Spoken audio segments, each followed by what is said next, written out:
বাংলাদেশের সংবিধানটা ছুঁড়িয়া ফালাইয়া দিব। এখন শুনতাছি প্রতিদিন পত্রিকায় আসে, আমি ইউটিউবে দেখি, বিভিন্ন জায়গা থেকে আপনাদের যেখানে বসে আছেন আমেরিকা, কানাডা, অস্ট্রেলিয়া, ইংল্যান্ড থেকে আমার কাছে আসে যে এই রকমের একটা কি কয়টাকে জুলাই জুলাই জুলাই ঘোষণা জুলাই ঘোষণা একটা হবে যেখানে সংবিধানটা প্রথম ছুঁড়িয়া ফেলে দেওয়া হবে। বাপের বেড়া হইলে সংবিধানটা যদি ছুঁড়িয়া ফেলায় কেউ দিতে পারে এই দেশে, কথাটা খুব ক্লিয়ার, সংবিধান পরিবর্তন হইতে পারে through a process of parliament,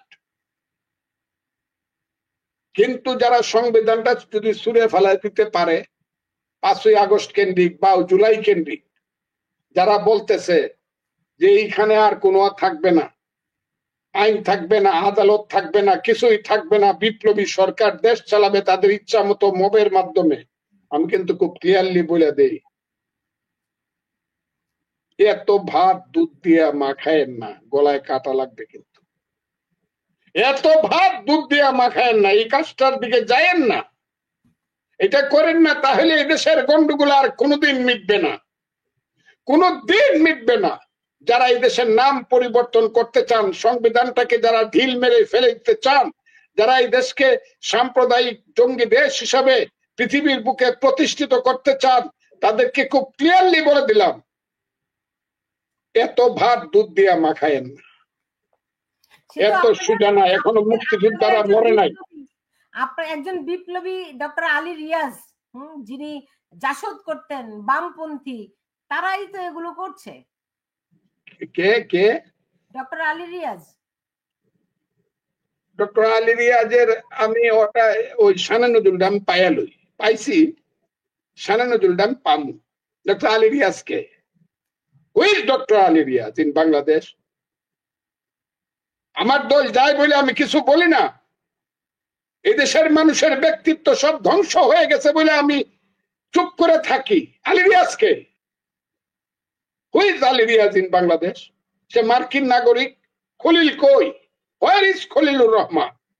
সমস্ত ইস্ট ইন্ডিয়া কোম্পানির লর্ড ক্লাইভ, কালো ক্লাইভদের কাইন্না বাংলাদেশটাকে সাজাইতে চায়, এটার ইতিহাসে কিন্তু এর উত্তর একদিন দিতে হবে, কিন্তু এর পরিণাম কিন্তু খুব ভালো না। দেখতেছি আলী রিয়াজ মাঝে মধ্যে বাগ দেয়, ওই বড় বড় পত্রিকার মধ্যে কথা লেখে আলী রিয়াজ। আমার কমিটিতে আমি ছাত্রলীগের প্রেসিডেন্ট ছিলাম, আলী রিয়াজের নেতা মাহমুদুর রহমান মান্না আর আখতারুজ্জামানরা ছিল বাসদ ছাত্রলীগের, জাসদ ছাত্রলীগের প্রেসিডেন্ট। আমরা বন্ধু, আমি আর মাহমুদুর রহমান মান্না, আখতারুজ্জামানরা আমরা বন্ধু। আলী রিয়াজরা তাদের কর্মী ছিল। আলী রিয়াজের মতো হাজার হাজার কর্মী হতভাগা ফজলুর রহমানের ছিল এবং এখনো বাংলাদেশে আছে, এবং আলী রিয়াজকে পড়ানোর মতো কর্মীও আমার আছে। আমি লাগবে না, আমি চ্যালেঞ্জ করলাম, আলী রিয়াজের যে রেজাল্ট তার চেয়ে ভালো রেজাল্ট অন্তত আমার 500 কর্মীর বাংলাদেশে আছে। ফজলুর জন্য 500 আমি বললাম 500 কর্মীর বাংলাদেশে আছে। আমি কোন সময় ফার্স্ট ডিভিশন না পাইলে অনার্সে এমএতে আমি আমার সেন্ট্রাল কমিটির মেম্বার করি নাই। ছাত্রলীগ আর ছাত্র রাজনীতি করতে পারবেন আপনি, আলী রিয়াজকে করতে পারবেন। উনি ঢাকা ইউনিভার্সিটির। আলী রিয়াজকে আমি গণি না, আমি আলী রিয়াজকে গণি না। কথাটা খুব ক্লিয়ার, কাজগুলা করে দেখো, এই দেশ কিন্তু এমনি যাবে না। তারা কোন অধিকারে এত কিছু বেসিক জিনিস করে? আমি সেন্ট মার্টিন দ্বীপ দিয়া দিব, আবার বলছে কি সমুদ্র বন্দর দিয়া দিব। যারা বিরোধিতা করে তাদের প্রতিহত করতে হবে। আমি তো জনাব অধ্যাপক মোহাম্মদ ইউনূস সাহেব, আমার চেয়ে অনেক বড়, আপনি 9 বছরের বড়, আপনাকে আমি শ্রদ্ধা করি, আপনার মুখ থেকে এই ধরনের কথা শুনতে চাই না। আমি বিরোধিতা করি, এখন আমারে প্রতিহত করে। আমি চট্টগ্রাম বন্দর দিব না, আমি বারবারই বলি, আমার মা গরিব। জুতার মালা পরিয়ে দিবে, আমি তা দিতে পারে। আমি খুব ক্লিয়ারলি বলছি, আমার মা গরিব, আমার দেশ গরিব। দেশ হলো আমার মা। মুক্তিযুদ্ধের মাধ্যমে আমি দেশ সৃষ্টি করছি, এর নাম বাংলাদেশ। আমার মা গরিব, তাকে আমি সুন্দর শাড়ি পরাইতে পারি না, তাকে আমি ঠিক মতো ভাত খাওয়াইতে পারি না। ওষুধ দিতে পারি না রোগে সুখে, কিন্তু একজন জমিদার যদি এসে বলে আমার মাকে বিয়ে দিলে পরে সে বেনারসি শাড়ি পরাবে, আমাকে যদি বলে তোর মারে আমার কাছে বিয়া দে, আমি বেনারসি শাড়ি পরাবো, আমি সেই জমিদারের কাছে আমার মাকে বিয়া দিব না। এই কাজটা জনাব ইউনূস সাহেবরা কইরেন না, কইরা দেখেন কি হয়। এখন যখন তখন কিছু হবে কিনা জানি না। এখন তো ওই যে অত্যাকে খাল দেওয়া কেউ পিছাইছেন, এটা কি কয় বাংলায় কয় করিডোর, খাল ইংরেজিতে কয় করিডোর দেওয়া থেকে তো পিছাইছেন, চ্যানেল দিতে চাইছেন। না না না আমরা দিব না। সেন্ট মার্টিন দ্বীপ থেকে কালকে ফোন আসছে, কক্সবাজার থেকে, কালকে না পরশুদিন আমার কাছে ফোন আসছে। সেইখানে বলা হচ্ছে সেইখানকার আদিবাসীদেরকে, যারা আবাসী, যে তোমরা অন্য জায়গাতে স্থান দেখো সমুদ্রের ওই পারে কক্সবাজারে, আমরা তোমাদের টাকা দিয়ে দিব, এখান থেকে তোমাদের চলে যেতে হবে। আমাকে ফোন করে বারবার বলা হচ্ছে। আমার সেন্ট মার্টিন দ্বীপ কি কাউকে দিয়ে দেওয়া হয়েছে? তা না হলে 10 মাস যাবত আমরা ওখানে যেতে পারি না কেন?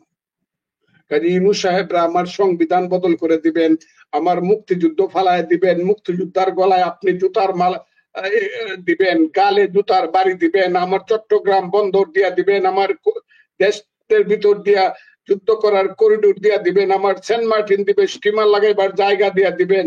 আর আপনি মনে করছেন এটা কি এমনই একটা গরু বাছুরের দেশ যে দেশটা যুদ্ধ করে আমরা স্বাধীন করছি, সেই দেশের যোদ্ধারা এখনো মরে নাই? আপনি এই দেশটা এত কাকের দেশ বকে খাইলো কেন? এত সোজা মনে করতেছেন কেন? কাজে আমি মনে করি বিএনপি আমরা দেখলাম তারেক রহমানের সঙ্গে লন্ডনে বৈঠক হলো, সেই বৈঠকে দুই পক্ষই খুশি। নির্বাচন তারেক রহমান নিজ দায়িত্বে 2 মাস পিছিয়ে নিয়ে ফেব্রুয়ারির কথা বললেন। তারপরে দেখলাম ডক্টর ইউনূস বলছেন না আমরা এপ্রিলে নির্বাচন দিব, এপ্রিলে দায়িত্ব দিয়ে চলে যাব। মানে বিএনপির অবস্থাটা কি? বিএনপি কি বোঝে যে তারা একটা খাদে পড়েছে? বিএনপির অবস্থাটা আমি কিন্তু এখানে মেইনলি মুক্তিযোদ্ধা হিসাবে কথা বলতেছি, এবং এই দেশের একজন বয়োজ্যেষ্ঠ মানুষ হিসাবে আমি কথা বলতেছি, আইনের কথা বলতেছি, আমি একজন বাংলাদেশের সিনিয়র অ্যাডভোকেট হিসাবে কথা বলতেছি। বিএনপির কথা আপনি বিএনপির যারা এক্সিকিউটিভ আছেন আমাদের দলে, তাদেরকে দয়া করে জিজ্ঞাসা করবেন। বিএনপির সব কথা আমি বলতে পারবো না, তাদের যে নেতৃত্ব যারা আছে তাদেরকে জিজ্ঞাসা করবেন দয়া করে, তারা তাদের উত্তর দিবে। কিন্তু আমি মনে করি বিএনপি এমন কোনো কাজ করে না যে কাজে তার দল গিয়া মুক্তিযোদ্ধার গলায় জুতার মালা দেয় বা জুতার বাড়ি দেয়। এই কাজ আমি আছি এই জায়গাতে। বিএনপি এমন কোনো কাজে রাজি হবে না যে কাজে আমার সেন্ট মার্টিন দ্বীপ অন্য দেশে স্টিমার লাগবে, বা আমার মাকে সমুদ্র বন্দর গুলো অন্যদের কাছে লিজ দিয়ে দিবে, অথবা আমার করিডোর দিয়ে দিবে, অথবা অন্য দেশের চক্রান্তের কারণে এইখানে একটা নতুন ইসরায়েল হবে, যে ইসরায়েলের মাধ্যমে ওই আমার পার্বত্য চট্টগ্রাম সহ সব জায়গাতে একটা গাজা উপত্যকা হবে, আর রাতের বেলা চট্টগ্রামের মানুষ ঘুমাতে পারবে না। সেই দেশটা কিন্তু আমি চাই না বন্ধু, কথাটা খুব এই দেশটা আমি চাই না। এটা যারা করবে তাদের বিরুদ্ধে রাজনৈতিক যুদ্ধ করবই, রাজনৈতিক যুদ্ধ, মানুষ প্রস্তুত হবেই, যাবে না। মানে বুঝতে পারছি আপনার আবেগের সঙ্গে সম্পূর্ণ একমত আমি, এটা মানে সবারই। আমার এটা আবেগ না, এটা আমি সত্য কথা বলতেছি, আবেগের কোনো কথা না। আবেগ আমার আসে, যেহেতু আমার আবেগ আসে, আমি যেহেতু মানুষের আবেগ থাকে, গরুরও আবেগ থাকে, সেও বাচ্চাটাকে জিব্বা দিয়ে চাটা দেয় বাচ্চাটা হইলে পরে। সব মানুষের আবেগটা হইলে মানুষের প্রধান জিনিস। এখনই একটা গান গাইলে আপনার চোখে পানি আসবে, এখনই একটা মৃত্যুর কথা বললে আপনার চোখে পানি আসবে। আবেগটা তো খারাপ কোনো জিনিস না। আমি যেহেতু মুক্তিযুদ্ধ করছিলাম, আমার যেহেতু মানবতা আছে, আমার মনুষ্যত্ব আছে, আমার বিবেক আছে, কাজে আমার আবেগ আছে। আর আমি যেহেতু সারা পৃথিবী জানি, সারা পৃথিবীর রাজনীতি জানি, ভূত ভবিষ্যৎ আমি জানি, সেই কারণে আমার আবেগ আসে। আমি যেহেতু ইতিহাস জানি, বাংলাদেশের 10,000 বছরের ইতিহাস, উত্তর দক্ষিণ পূর্ব পশ্চিম কোত্থেকে এসে আমার সেই মাতৃভূমি সৃষ্টি হয়েছিল, কালিদহ সাগরের মধ্যে আমার দেশ সৃষ্টি হয়েছিল 7 সৌদাগরের বাণিজ্যের মাধ্যমে। সেই কামরূপ কামাখ্যার রাজধানী এগুলা কি বলবো আপনাকে?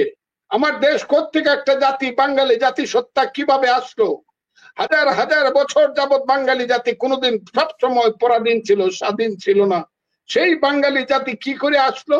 যুদ্ধ হয়েছে, যুদ্ধ হয়েছে শত শত বছর, আমার পূর্বপুরুষরা মরেছে, মেরেছে, কিন্তু বাংলার স্বাধীনতা তারা দেখে যেতে পারে না। আমি তো আবেগপ্রবণ হবই। আল্লাহ আমাকে সুযোগ দিয়েছিল, আমাকে মানুষ সুযোগ দিয়েছিল, আমাকে ছাত্রলীগ আওয়ামী লীগ সুযোগ দিয়েছিল, বিশেষ করে বঙ্গবন্ধু শেখ মুজিবুর রহমানের মতো একজন নেতা আমাকে সুযোগ দিয়েছিল আমি যাতে স্লোগান দিতে পারি ৬ দফা, সেই পাঞ্জাব না বাংলা, বাংলা বাংলা, তুমি কে আমি কে, বাঙালি বাঙালি, তোমার আমার ঠিকানা পদ্মা মেঘনা যমুনা। এতে আমার দল, আমি জানি এখন যে দল করি তারাও খুশি হবে, কিন্তু ৭১ পর্যন্ত, কিন্তু এমনকি ৭৫ পর্যন্ত আমি যে দলটা এখন করি, উনারা তো ছিলেন না, কিন্তু উনাদের নেতা ছিলেন, যে নেতা এই দেশে ১৯৭১ সনে বাংলার স্বাধীনতা চট্টগ্রাম কালুরঘাট বেতার কেন্দ্র থেকে বলেছিল, I major Zia do hereby declare the independence of Bangladesh. আমি আশা করি আমার দল এটা মনে রাখবে যে মেজর জিয়া না হইলে প্রেসিডেন্ট জিয়া হতো না, আর মেজর জিয়া না হলে এত গৌরবান্বিত একজন ব্যক্তি এই দেশে সৃষ্টি হইতো না, জিয়াউর রহমান সাহেব। দর্শকরা বলছে আপনার কথা শুনে বিএনপি আপনাকে দল থেকে বহিষ্কার করে দেবে। না, তা বহিষ্কার করে না করে সেটা আমার তো বহিষ্কার করা না করা তো সেটা দলের ব্যাপার আর আমার ব্যাপার, এটা তারা মনে করতে পারে, দেখা যাক কি হয়। আমি জানি না।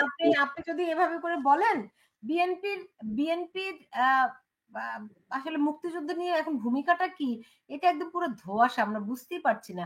বিএনপির কর্মী, এই ব্যক্তি তো বিএনপির কর্মী, সে তাকে তো এরই মধ্যে বহিষ্কার করা উচিত ছিল বিএনপির। আপনি দেখুন, এই যে একে তো বিএনপি এখন পর্যন্ত বহিষ্কার করেনি। আপনারা কি নোটিস করেন না যে কে কেন তাকে এখনো বহিষ্কার করা হচ্ছে না? সে যদি যদি একে এম নুরুল হুদা কোনো অপরাধ করে থাকেন, সেটি আইন আদালতের ব্যাপার।